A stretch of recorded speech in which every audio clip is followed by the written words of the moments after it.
I'm not a huge rom-com fan, but there is one new rom-com I have to see right away. It's the next movie that Shira and I are going to see. And I'm drawn to this movie by its title. The title is compelling, but it's not just compelling. The title is irresistible. The title conveys the central problem in the book of Numbers. The title conveys a central problem in all of our lives. The title of this rom-com that I have to see is Jane Austen Wrecked My Life. Now just dwell there for a minute. Jane Austen wrecked my life. Another person wrecked my life. An external person, an external event, an external disappointment, an external cause wrecked my life. If my life is not what I want it to be, if my life is a wreck, don't blame me, it's not on me. It's Jane Austen's fault. Now, how many times have we heard that from people? How many times have we offered our own version of Jane Austen wrecked my life? Consider some examples. My parents wrecked my life. I still remember the time that I came home with an examination grade, and I showed the test to my parents. I got a 98. And you know what they said? Where are the other 2 points?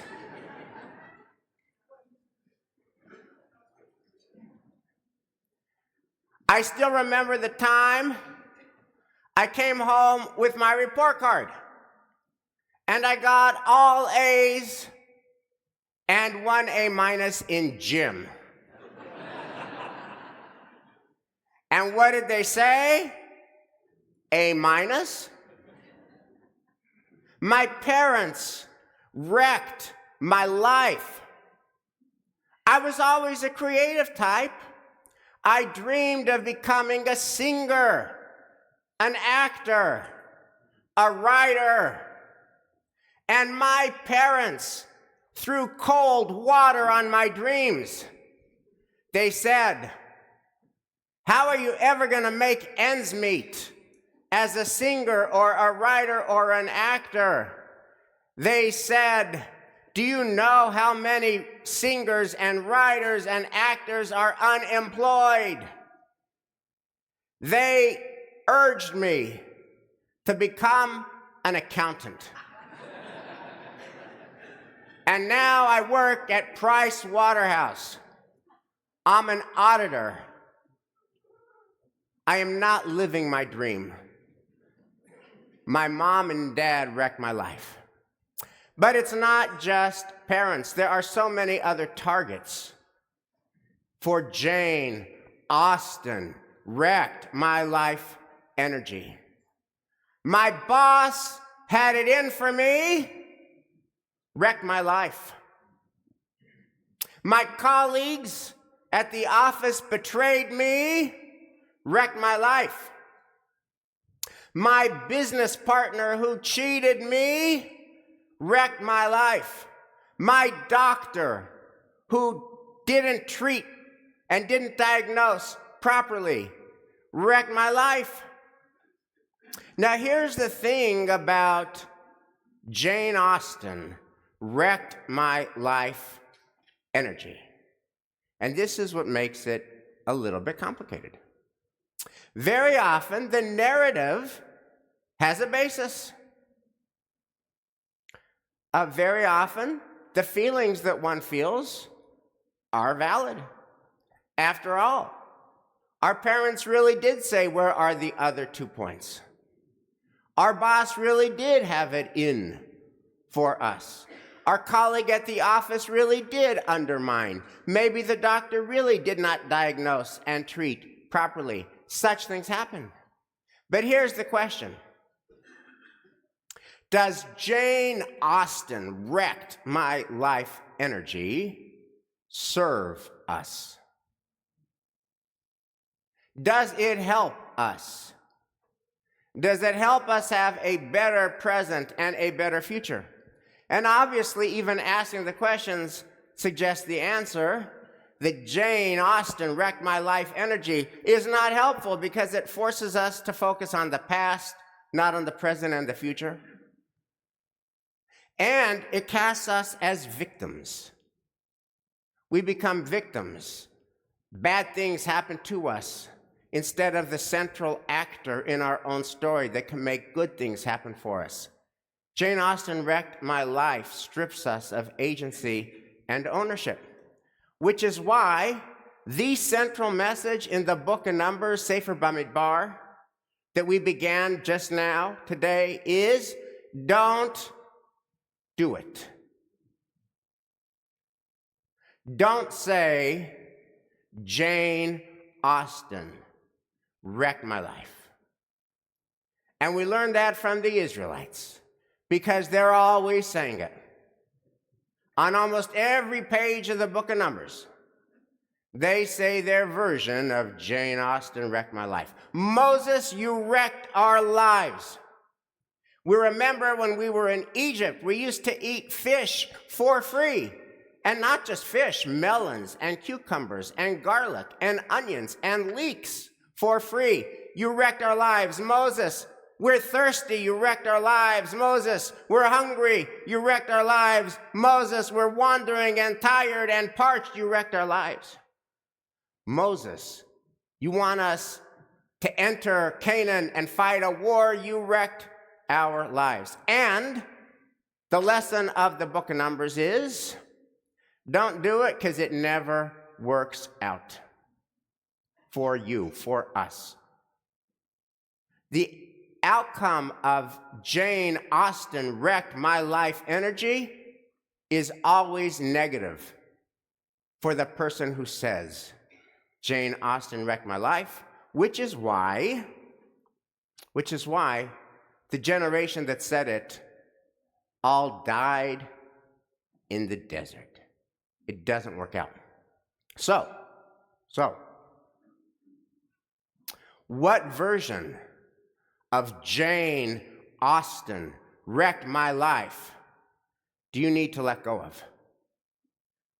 What have you been holding on to for a long time, for too long, and it's not serving you? Do you need to let go of? What have you been holding on to that you need to let go of for your own sake and welfare? What bugaboo has been living rent-free in your soul? And you need to evict that bugaboo so that you can travel light and free without carrying all this heavy baggage. Now, how do we do that? So biblical Israel role models what not to do, and they all die in the desert. But contemporary Israelis role model what to do. I got just 2 words for you. Yuval Raphael, so aptly named. Yuval in the Hebrew Bible is the ancestor of music and song. Yuval came up with the first instruments like flutes. Raphael means God will heal. Yuval Raphael is a 24-year-old Israeli woman whose song embodies a divine healing energy. Her story, and Elias spoke about this last Shabbos if you were here, is that Yuval Raphael was on October 7th at the Nova Music Festival. And when the killing began, she and her friends ran for whatever kind of cover they could find, and they found a concrete bunker on the side of the road that was supposed to hold no more than 18 people, and 50 terrified concert goers went into this concrete bunker. And she survived Hamas coming in and shooting into the bunker. And she survived Hamas throwing hand grenades, plural, into the bunker by playing dead and by burying herself underneath actual Israelis who were killed. And she did this for 8 hours, on top of which the hand grenades caused shrapnel to enter her leg. So her leg was bleeding. She's playing dead. She's underneath dead fellow citizens, 8 hours, and she comes out. And what does she do? She sings. Yuval Raphael sang the song at the recent Eurovision music competition for Israel. And the name of her song is New Day Will Rise. She comes out of the bunker with shrapnel in her leg and sings, New Day Will Rise. And that song won the popular vote. And if you listen to the song, she sings it in perfect English and perfect French and obviously perfect Hebrew. New day will rise. And the thing about it is there were so many obstacles that could have gotten in the way. Countries like Belgium and Ireland and Spain urged that Israel be barred and banned from the Eurovision competition altogether. And on the day's opening ceremonies, anti-Israel activists were making threatening and menacing gestures to Yuval Raphael and the Israeli delegation. And she could have been forgiven if she said, I've already endured too much trauma. This is not for me. But no, she stood there and she sang. And she broke the hatred of the people who hated her to sing a song of hope in a time of war. All of us here need to channel Yuval Raphael. She didn't say, Hamas wrecked my life, though she could have. She didn't say, anti-Israel countries wrecked my life, though she could have. She didn't say, anti-Semites wrecked my life, though she could have. She said, New day will rise. That is an Israeli message. That is a Jewish message. That is a human message. That is a universal message we all need to hear and do.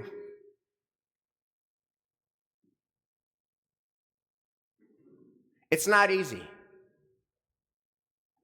It's easy to say, Jane Austen wrecked my life.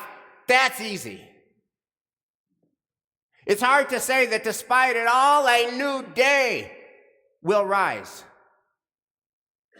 And then to summon the strength somehow, somewhere to make it happen. But that is the song, and that is the strength that can heal our souls. Shabbat Shalom.